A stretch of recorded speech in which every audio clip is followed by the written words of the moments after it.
Pois é, passada a eleição de Marcelo Teixeira, a próxima novela que se instaura na vida do Santos é de quem será o novo técnico.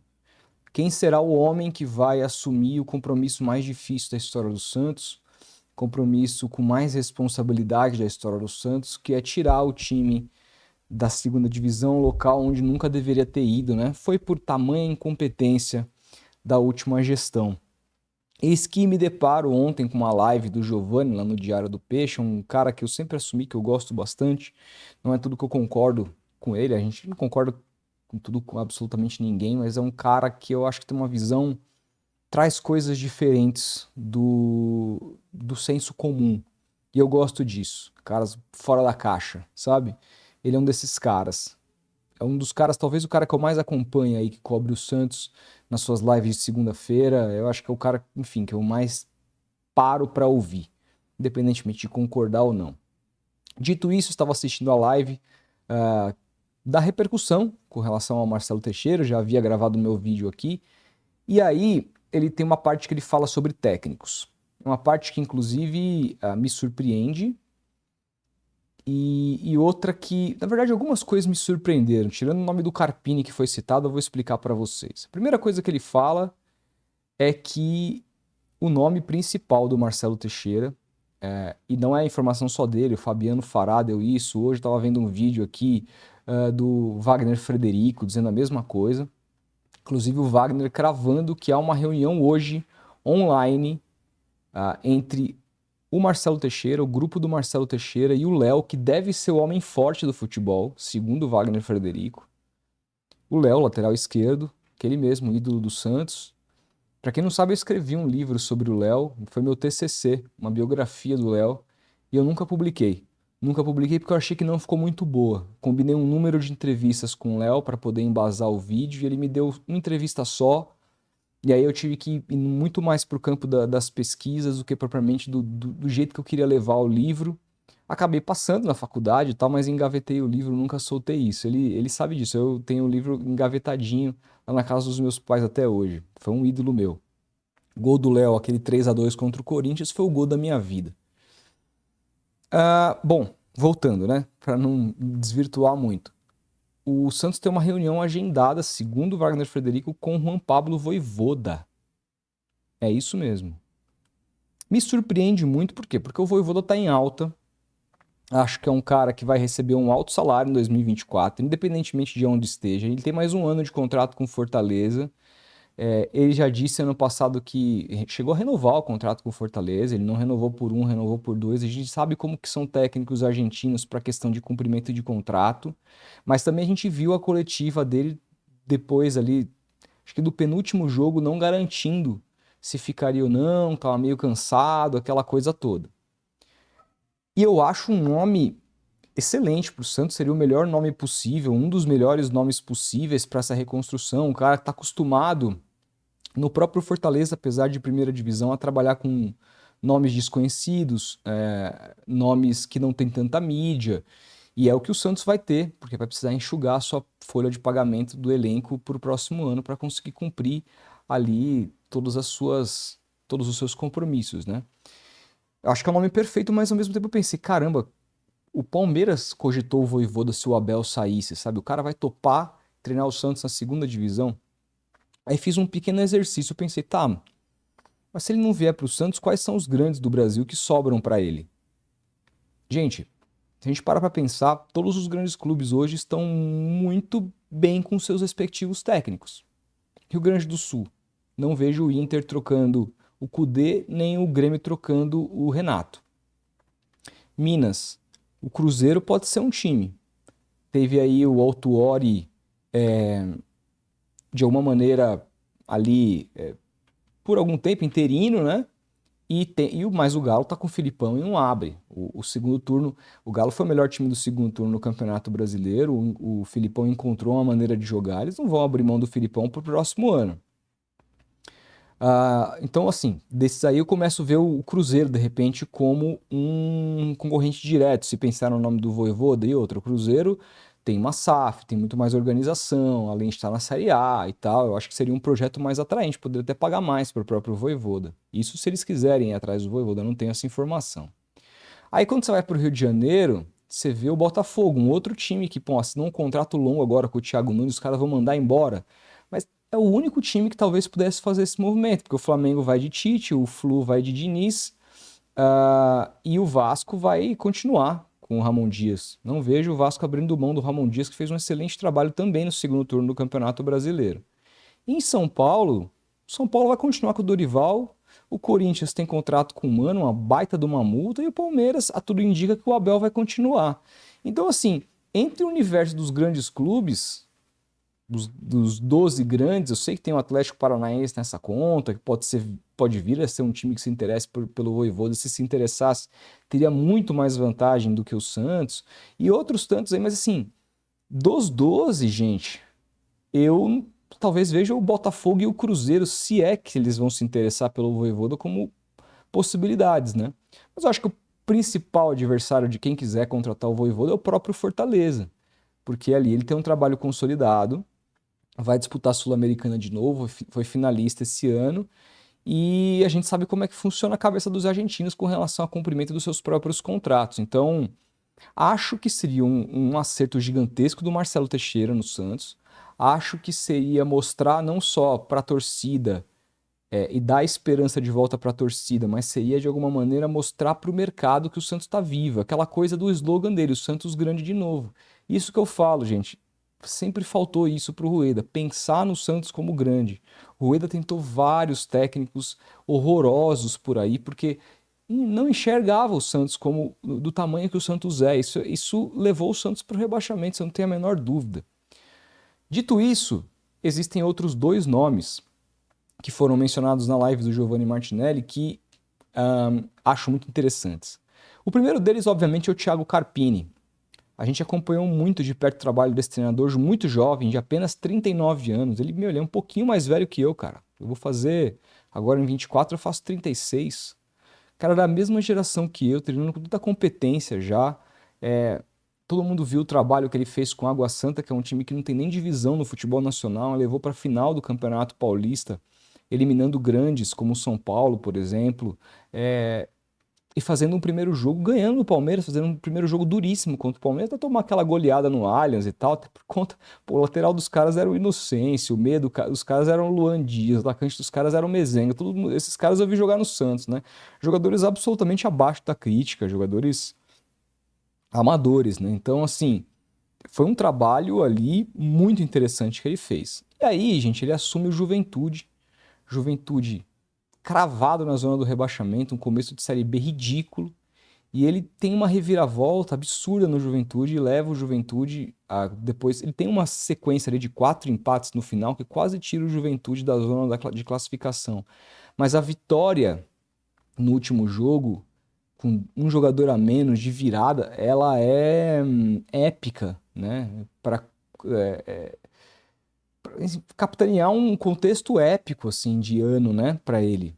O cara tira um time da Série B da zona do rebaixamento, um time amargurado cujo craque era um Nenê com 40 anos, sabe? Leva para a Série A, é uma puta história de sucesso. 2023 do Carpini, ele foi um dos melhores treinadores do Brasil em todos os contextos em 2023, sem sombra de dúvidas. Merecia, inclusive, um prêmio de honra lá na premiação da Bola de Prata da CBF, sabe? Porque foi, assim, um ano espetacular do Carpini. E é um cara que tem também essa condição de conhecer a Série B, conhecer não só jogadores que ele poderia buscar baratos que coubessem no bolso do Santos, mas também conhece os adversários, conhece os times, teria que estudar esses times para poder jogar a Série B, então seria um cara que estaria muito, muito bem acostumado com o terreno ali. Sem contar que é um treinador jovem, promissor, acho que seria um grande acerto também do Marcelo. E aí, o Giovanni abre uma outra informação que algumas pessoas do staff do Marcelo também estariam indicando um terceiro nome. E aí eu fui pesquisar sobre esse terceiro nome e olha, eu gostei ainda mais do que eu vi do Carpini. Chama-se Léo Condé. Léo Condé acaba de ser o vencedor da Série B com o Vitória. Ficou na frente do próprio Carpini. Aí você me diz, tá, mas pô, o Carpini não pegou o time lá do começo, né? Mas eu comparei, por exemplo, o segundo turno dos dois times, ambos fizeram 35 pontos. Ficaram empatados. Então, assim, tiveram desempenhos muito parecidos. Mas não é só isso que me surpreendeu não quando eu fui olhar a carreira do Condé. Primeiro que o Condé, ano passado ele treinou o Sampaio Corrêa. Gente, o Sampaio Corrêa ficou em quinto naquele campeonato da Série B, ele só ficou atrás dos gigantes, Vasco, Grêmio, Cruzeiro e Bahia. Ou seja, entre os times menores, né, que nesse campeonato de 23 ele foi em primeiro, lá no de 22 ele foi em primeiro também. Não classificou por pouco, né? Teve aquela história do jogo do Vasco no último jogo e tudo mais. Ele poderia ter levado o Sampaio Corrêa para a primeira divisão no lugar do Vasco. Fez uma Série B absurda, teve aquela vitória épica contra o próprio Vasco de São Januário no passado, quem não se lembra, né? Só que aí, gente, se você voltar, ou seja, ele já vem de 2 anos de bons trabalhos. Se você voltar para o terceiro ano atrás, para 2021, ele treina o Novo Horizontino. Ele treina o Novo Horizontino no Campeonato Paulista, ele cai num pior grupo possível, porque ele caiu naquele grupo que tinha Red Bull, Bragantino e Palmeiras, ele fica em terceiro. Você sabe como são os critérios do Campeonato Paulista. Ele ficou em terceiro com 19 pontos, uma das melhores campanhas do Campeonato Paulista. Vou dar um exemplo, o próprio Santos naquele Campeonato Paulista teve, se eu não me engano, 12 pontos, brigou para não cair. Ele teve 19 com o Novo Horizontino. E aí ele vai disputar a Série C. E ele classifica o Novo Horizontino hoje, que é um time de Série B. Ele consegue o acesso com o Novo Horizontino para a Série B. Ou seja, ele vem de 3 anos de trabalhos espetaculares, seja em estadual, seja no cenário nacional de segunda e terceira divisão. Um cara que está acostumadíssimo a conhecer esses jogadores do baixo clero do futebol brasileiro. Um cara, os dois ali, tá, em termos táticos, tanto o Condé como o Carpini, eles gostam daquele 4-3-3, 4-2-3-1. É uma maneira mais clássica assim, de jogar futebol brasileiro, que a maioria dos técnicos jogam. Não tem nada muito ali absurdo, mas o Condé ele tem ainda um pouquinho mais de refino. Se você for observar os jogos entre os dois, o Condé sempre termina com mais posse de bola, tenta construir mais o jogo, e o Carpini é um treinador, não vou dizer reativo, mas é de jogo mais direto, principalmente quando atua fora de casa, né? E aí, nesse sentido, me preocuparia um pouco quando o Santos atuasse fora de casa, porque ele não estaria treinando Juventude. É o Santos numa Série B, o Santos tem que ter a bola, tem que ser o protagonista de qualquer jogo na Série A e na Série B. O Santos não pode jogar como Juventude na Série B, que entrega a bola para o adversário, eu vou te vou contra-atacar. Porque o Santos vai ter a principal folha, sem sombra de dúvidas, da Série B. Não tenha dúvidas. Se o Santos tinha a quinta, sexta maior folha do Brasil, a maior folha da sua história na Série A quando caiu, não tem a menor dúvida que vai ter a maior folha da Série B com esses times que estão aí. Então, me preocupa um pouco o jeito do Carpini jogar, porque ele tem um jeito mais reativo fora de casa. O Condé, às vezes sim, às vezes não. É um treinador que tenta jogar um pouco mais de construção e, pô, é o atual campeão da Série B. São essas 3 opções hoje. É óbvio que na minha visão, e aí se eu fosse ali o cara que escolhesse, se você tem a possibilidade, qualquer possibilidade de trazer o Vojvoda, você tem que trazer. É um dos grandes técnicos do futebol brasileiro há tempos. 2 temporadas gigantescas com o Fortaleza. Assim, é um técnico que qualquer grande clube que precisaria de técnico, se ele tivesse no mercado, seria a primeira opção que iria buscar. Seria uma maneira, inclusive, repito, de dar um recado para o mercado e dizer, gente, estamos e continuamos gigantes. Mas, repito, acho muito difícil que isso aconteça. Embora exista essa reunião, segundo a informação do Wagner Frederico e tal, o Marcelo e seu staff vai ter que ser muito sedutor para convencer o argentino a fazer esse movimento. E aí, esses 2 outros técnicos, na minha visão, são técnicos muito realistas para a realidade do Santos, ambos se encaixam, mas eu vou dizer que depois de pesquisar a fundo, estudar para esse vídeo, entender o contexto, eu ficaria com o Condé, porque o Carpini teve um ano muito bom ano passado. E a gente acompanhou mais de perto, porque, poxa, o torcedor do Santos, a maioria está em São Paulo, aqui como eu, viu o Água Santa jogar. O Condé nunca esteve no cenário do Rio-São Paulo, né, no eixo, como os outros chamam, então é normal que ele chame menos a atenção, é muito normal. Mas pesquisando, gosto mais do Léo Condé do que do próprio Carpini. Digo isso com força.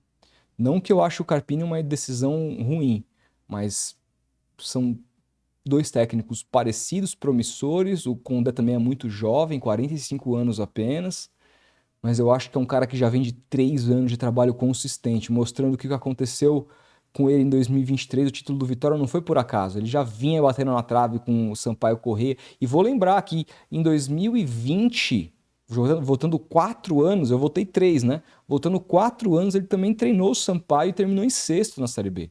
Fez uma ótima campanha na Série B também com o Sampaio. Então, assim, sempre fazendo campeonatos e conhecendo 4 anos ali seguidos jogando Série B, conhecendo os clubes, conhecendo os jogadores, a forma como os treinadores daquele campeonato se comportam, os jogadores atuam. É um técnico muito interessante para o contexto do Santos. Enfim, o Vojvoda seria minha primeira opção e Condé a segunda, e o Carpini seria só apenas a terceira, mas todas essas seriam ótimas opções para o contexto do Santos e gostaria muito que, independentemente do técnico escolhido, que o Santos finalmente encarasse um trabalho de longo prazo, que, independentemente da crise técnica que pudesse vir a passar, que conseguisse manter esses trabalhos por maior tempo possível, né? Porque eu acho que é uma missão que o Rueda dizia, não, eu primeiro, o Roland tem contrato até o final do meu mandato, só quero um técnico, teve 9, sei lá. Isso não pode acontecer de novo. Isso não é o caminho. Eu espero que, independentemente do técnico que o Santos escolha, que ele tenha a oportunidade de fazer um trabalho aí de pelo menos um ano, e que consiga, claro, sucesso. E aí, eventualmente, numa subida de Série A, se avalie o trabalho dele, se avalie se vai continuar ou não, se é o nome ou não, né? Porque aí muda muito. Você vai mudar o elenco, você vai mudar o investimento, você vai mudar muita coisa. Então, eu acho que é esse o caminho. Mas eu espero que, independentemente do técnico, nenhum deles seja demitido ao longo de 2023, porque isso vai demonstrar um fracasso na escolha e um fracasso no modus operandi já muito grave, para um ano já tão grave na história do Santos. É isso, quero que você comente aí qual dos três, que são os técnicos, eu trouxe aqui técnicos que estão sendo conversados. Poderia citar outros nomes, não citei, porque não tenho informação de que esses técnicos têm aí o aval do staff do novo presidente do clube. Desses três, qual seria o técnico que você gostaria de ver no Santos? Comente, deixa o like se gostou do vídeo, a gente vai se falando. Um grande abraço e até a próxima.